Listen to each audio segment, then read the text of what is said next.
Their flight to London, with more than 200 people on board, has crashed shortly after takeoff. विमान दुर्घटना हुई है, जो प्लेन क्रैश हुआ है, ये क्या पुनर्जन्मों के कर्मों पर भी डिपेंड होता है, क्योंकि बहुत सारे लोग इसमें मरे हैं। अगर किसी ग्रुप विशेष ने कोई पिछले जन्म में गलत काम किया है तो ऐसा हो सकता है कि उसका ही कारण जो तारीख थी या जो समय था, वो ग्रहों की स्थिति भी निर्धारित थी कि ऐसा होने वाला है। तो है फायर एलिमेंट है उसमें, और मंगल भी फायर एलिमेंट को रिप्रेजेंट करता है।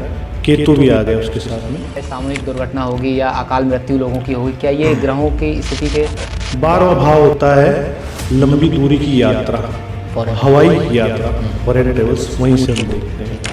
ऐसा कह सकते हैं कि वो अपने काम के लिए, एक शॉर्ट काम के लिए आई थी और वो करके जा चुकी है। अब उनकी आगे की यात्रा जारी है।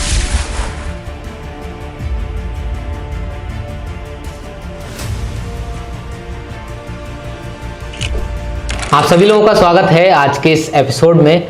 आज हम चर्चा करने वाले हैं एक बहुत महत्वपूर्ण विषय पर, जो हाल ही में एक दुर्घटना हुई है, एयर इंडिया का जो प्लेन क्रैश हुआ है अहमदाबाद में। उस मुद्दे पर आज हम चर्चा करने जा रहे हैं। इस मुद्दे के बारे में चर्चा करने के लिए आज हमारे सामने दो मेहमान हैं। सबसे पहले मैं इंट्रोड्यूस कराना चाहूँगा डॉक्टर धर्मेंद्र कुमार जी को, जो एक स्पिरिचुअल वेलनेस कोच हैं और साथ ही साथ एक रेकी ग्रैंड मास्टर भी हैं।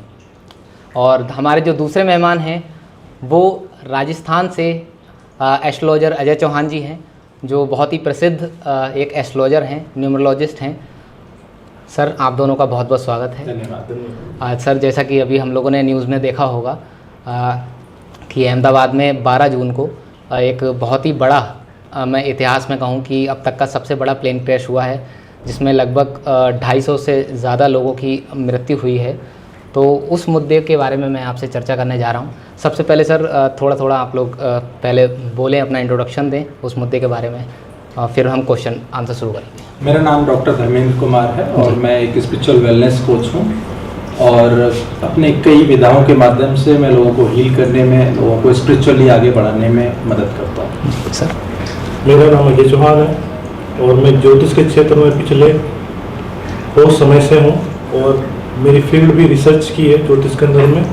नए विषय के ऊपर या ऐसे कोई इंसिडेंट वगैरह हो जाते हैं, उसके ऊपर मैं रिसर्च कर रहा हूँ। ओके सर, अब मैं क्वेश्चन आंसर शुरू करता हूँ। सबसे पहले सर, मेरा क्वेश्चन आपसे है, क्या इस प्रकार की जो मृत्यु होती है, जैसे कि विमान दुर्घटना हुई है, जो प्लेन क्रैश हुआ है, ये क्या पुनर्जन्मों के कर्मों पर भी डिपेंड होता है, क्योंकि बहुत सारे लोग इसमें मरे हैं? तो आपका क्या इसमें मानना है सर? देखिए, एक वर्ड आपने ज़रूर सुना होगा, कर्मा। बिल्कुल।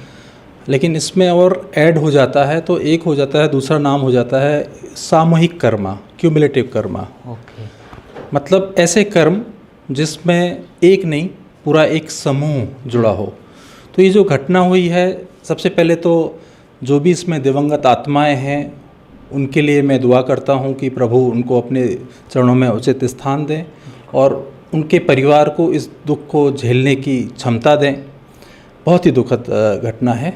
लेकिन आपने जो सवाल, जो पॉडकास्ट आज अरेंज किया है, इंटरव्यू, आध्यात्मिक लेवल से इसको हम कैसे देख सकते हैं, क्योंकि घटना बहुत दुखद है, सांसारिक दृष्टि में बिल्कुल है, लेकिन आध्यात्मिक में दृष्टि से देखें तो इसके कई मायने हो सकते हैं।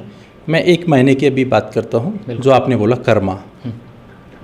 कर्मा मतलब जो पूर्व जन्मों में या पूर्व में जो हमारे कर्म रहे हैं, उसका हमको फल मिलता है।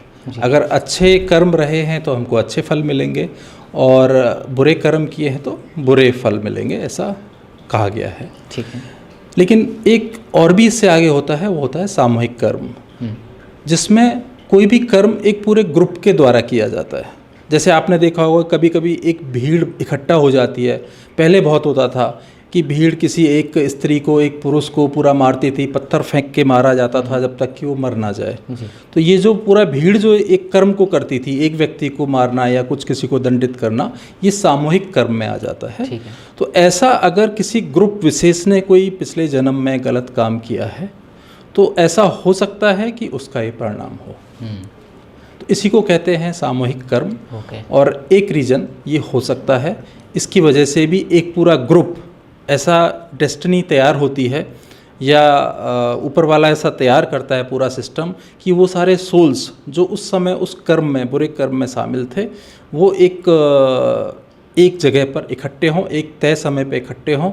और जैसा कहा जाता है ना, एक पिक्चर भी बहुत सारी आती हैं, जैसे अभी मैंने भी देखी थी वो फाइनल डेस्टिनेशन कुछ ऐसा करके आई थी, तो उसमें जिनकी मौत लिखी है वहीं पे जाके इकट्ठे हो जाते हैं। तो ऐसा एक रीजन हो सकता है। ओके, मतलब ये एक कर्मों का फल ना होकर के सामूहिक कर्मों सामूहिक कर्म, जब बहुत सारे लोग मरते हैं तो एक रीजन होता है कि वो सामूहिक कर्मों का फल होता है। बाकी और भी मैं आपको बताऊंगा। सर, मैं आपसे पूछना चाहूँगा कि जो ये विमान दुर्घटना हुई है, एयर इंडिया का प्लेन क्रैश हुआ है, क्या जो तारीख थी या जो समय था वो ग्रहों की स्थिति भी निर्धारित थी कि ऐसा होने वाला है, सामूहिक दुर्घटना होगी या अकाल मृत्यु लोगों की होगी? क्या ये ग्रहों की स्थिति के अकॉर्डिंग भी होता है? हाँ जी, ऐसा होता है जी अगर आप देखेंगे तो उस दिन तारीख थी 12 जी जून महीना था और 2025 वर्ष था। जी अगर आप इनका टोटल करेंगे तो 9 आएगा। बिल्कुल। 9 जो आ रहा है, जो अंक आ रहा है 9, वो मंगल को रिप्रेजेंट करता है। और अभी आप प्रेजेंट में देखेंगे 12 ही तारीख को मंगल और केतु की युति हो रही थी। ओके। जब मंगल और केतु या राहु से जब संबंध बनता है मंगल का, तो कोई ना कोई दुर्घटना, विस्फोट, लड़ाई झगड़े और ऐसे घटनाएं ज़्यादातर होते हुए देखा गया है। ओके। अहमदाबाद की 12 तारीख की अगर हम कुंडली बनाते हैं तो 12वें भाव में मंगल और केतु आते हैं, 5वीं राशि में आते हैं। 5वीं जो राशि है वो सिंह राशि है, अग्नि तत्व है, फायर एलिमेंट है उसमें, और मंगल भी फायर एलिमेंट को रिप्रेजेंट करता है।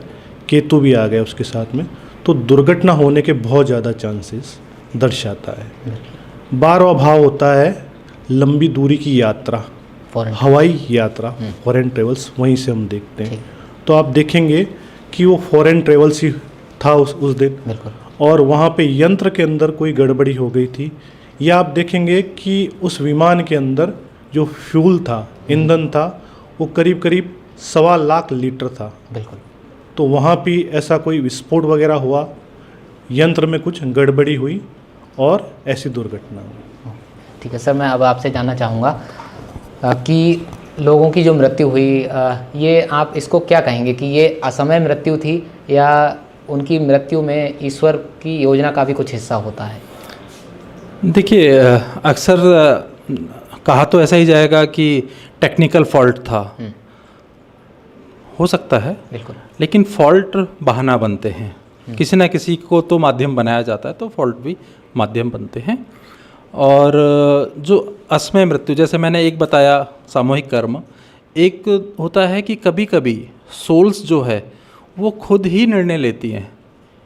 कुछ सोल ऐसा कुछ क्यूमुलेटिव एक डिसीजन लेती हैं, भाई इस तरह की घटनाएं होती तो बाकी जो जनता है उनके पास क्या मैसेज जाते हैं? सबसे पहला मैसेज जाता है कि इस जीवन में कुछ भी परमानेंट कुछ भी ऐसा नहीं है, फिक्स नहीं है। ठीक है।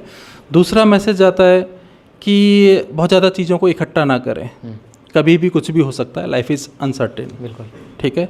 तो तीसरा, किसी से अननेसेसरी लड़ाई झगड़े, दुश्मनी, जेलसी, इन सब चीज़ों में ना जाए। कहीं ना कहीं ये सोल निर्णय लेती हैं कि कैसे जो हमारे ह्यूमैनिटीज़ के जो गुण हैं वो लोगों को सिखाए जाएं।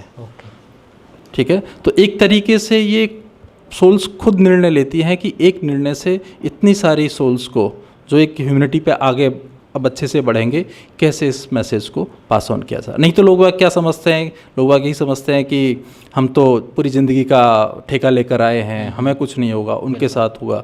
तो जब ऐसी घटनाएं होती हैं तो लोगों की जो चेतना है उसमें बदलाव आता है। मतलब ये है कि ईश्वर की पूरी प्लानिंग होती है और लोग जो